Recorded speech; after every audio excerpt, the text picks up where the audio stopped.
Hello दोस्तों, नमस्कार। आज है 21 मई 2026, दिन गुरुवार। आइए जानते हैं प्रदेश भर के मुख्य समाचार। किसान भाइयों के लिए, सरकारी कर्मचारियों के लिए, बच्चों के लिए, आम जनता से जुड़े कई महत्वपूर्ण फैसले इस वीडियो में देखने वाले हैं, तो फटाफट चैनल को सब्सक्राइब कर दीजिए। चलिए जानते हैं आज के महत्वपूर्ण खबरें। पेट्रोल डीजल 4 रुपए महंगा। एमपी में 10% बढ़ेगा माल भाड़ा। 2 महीने में दूध, खाना, एलपीजी के रेट भी बढ़े।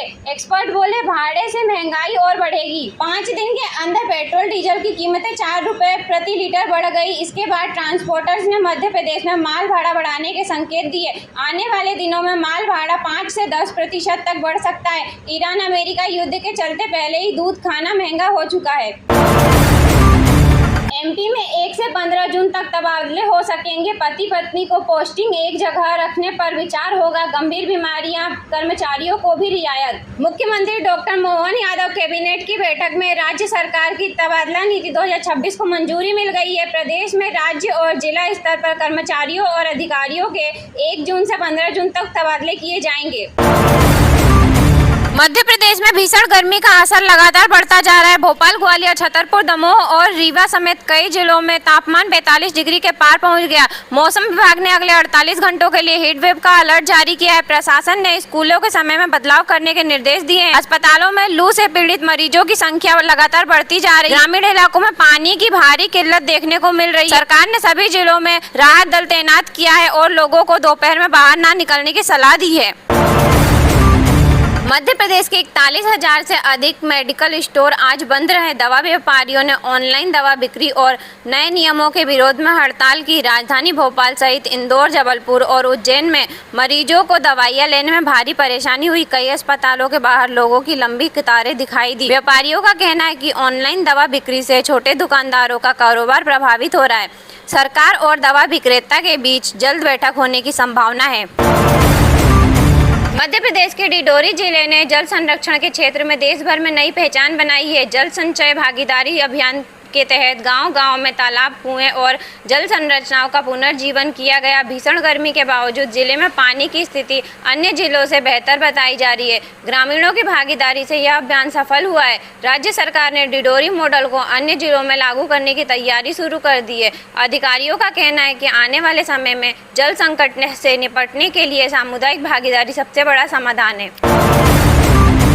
मध्य प्रदेश में गेहूं और धान की कटाई के बाद खेतों में आग लगने की घटनाएं तेजी से बढ़ रही है। राष्ट्रीय रिपोर्ट के अनुसार फसल अवशेष जलाने के मामले में प्रदेश देश में सबसे आगे पहुंच गया है। पर्यावरण विभाग ने कई जिलों में निगरानी बढ़ा दी है। किसानों को पराली न जलाने की चेतावनी दी गई है। प्रशासन ने नियम तोड़ने वालों पर जुर्माना लगाने की तैयारी शुरू कर दी है। विशेषज्ञों का कहना है कि इससे प्रदूषण बढ़ने के साथ मिट्टी की उर्वरा क्षमता भी कम होती है। सरकार किसानों को वैकल्पिक मशीनों पर सब्सिडी देने पर विचार कर रही है।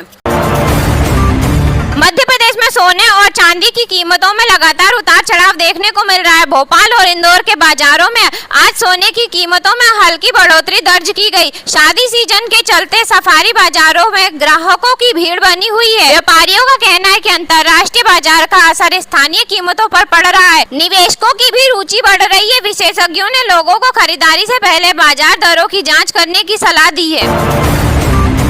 मध्य प्रदेश में चुनावी माहौल अब धीरे धीरे गर्म हो रहा है। भाजपा और कांग्रेस दोनों ही दल प्रदेश भर में बड़े कार्यक्रमों की तैयारी कर रहे हैं। मुख्यमंत्री और वरिष्ठ नेताओं के लगातार दौरे शुरू हो गए हैं। विपक्ष सरकार को बेरोजगारी, महंगाई और किसानों के मुद्दे पर घेरने की रणनीति बना रहा है। वहीं सत्ताधारी दल विकास योजनाओं और सड़क परियोजनाओं को लेकर जनता के बीच जा रहा है। भोपाल में हुई राजनीतिक बैठकों के बाद कई बड़े फैसलों की चर्चा हो गई है।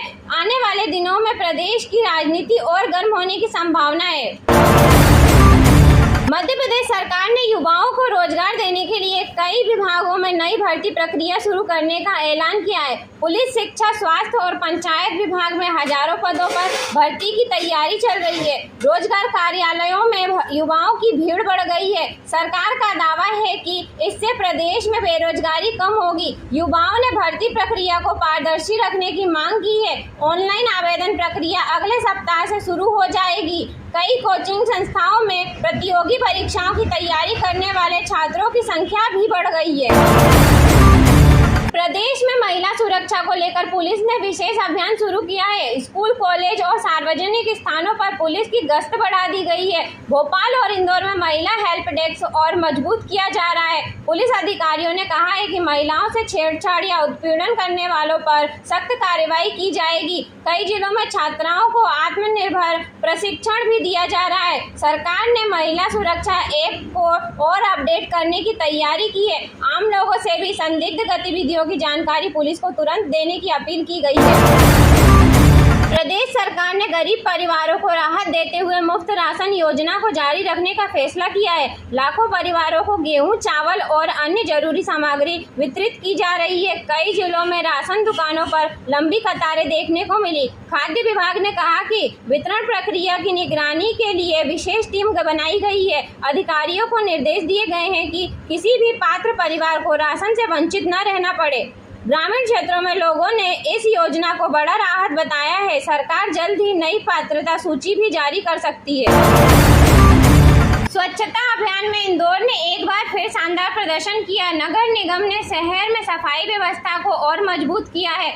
बाजारों और कॉलोनियों में विशेष अभियान चलाया जा रहा है। प्लास्टिक उपयोग रोकने के लिए सख्ती बढ़ाई गई है। नागरिकों को भी सफाई के प्रति जागरूक किया जा रहा है। शहर के कई इलाकों में स्मार्ट डस्टबिन लगाए जा रहे हैं। अधिकारियों का कहना है कि मानसून से पहले नालों की सफाई भी पूरी की जाएगी। इंदौर मॉडल को अन्य शहरों में भी लागू करने की तैयारी चल रही है। देवास में आज पुलिस ने अवैध शराब के खिलाफ बड़ी कार्रवाई करते हुए कई ठिकानों पर छापेमारी की। कार्रवाई के दौरान बड़ी मात्रा में शराब और बनाने का सामान जब्त किया गया। पुलिस ने कुछ आरोपियों को हिरासत में लेकर पूछताछ शुरू कर दी है। अधिकारियों के अनुसार अवैध कारोबार की लगातार शिकायतें मिल रही थी, जिसके बाद यह अभियान चलाया गया। ग्रामीण क्षेत्रों में भी निगरानी बढ़ा दी गई है। पुलिस का कहना है कि अवैध गतिविधियों में शामिल लोगों के खिलाफ सख्त कार्रवाई की जाएगी। स्थानीय लोगों ने कार्रवाई की सराहना करते हुए कहा कि इससे क्षेत्र में अपराध और नशे पर नियंत्रण लगाने में मदद मिलेगी। शहडोल में वन विभाग ने अवैध लकड़ी तस्करी के खिलाफ बड़ी कार्रवाई की। टीम ने जंगल क्षेत्र में छापा मारकर लकड़ी से भरे वाहन जब्त किए। अधिकारियों के अनुसार तस्कर लंबे समय से सक्रिय थे और गुप्त सूचना के आधार पर कार्रवाई की गई। कुछ आरोपी मौके से फरार हो गए, जिनकी तलाश जारी है। वन विभाग ने कहा कि जंगलों की सुरक्षा के लिए निगरानी बढ़ा दी गई है।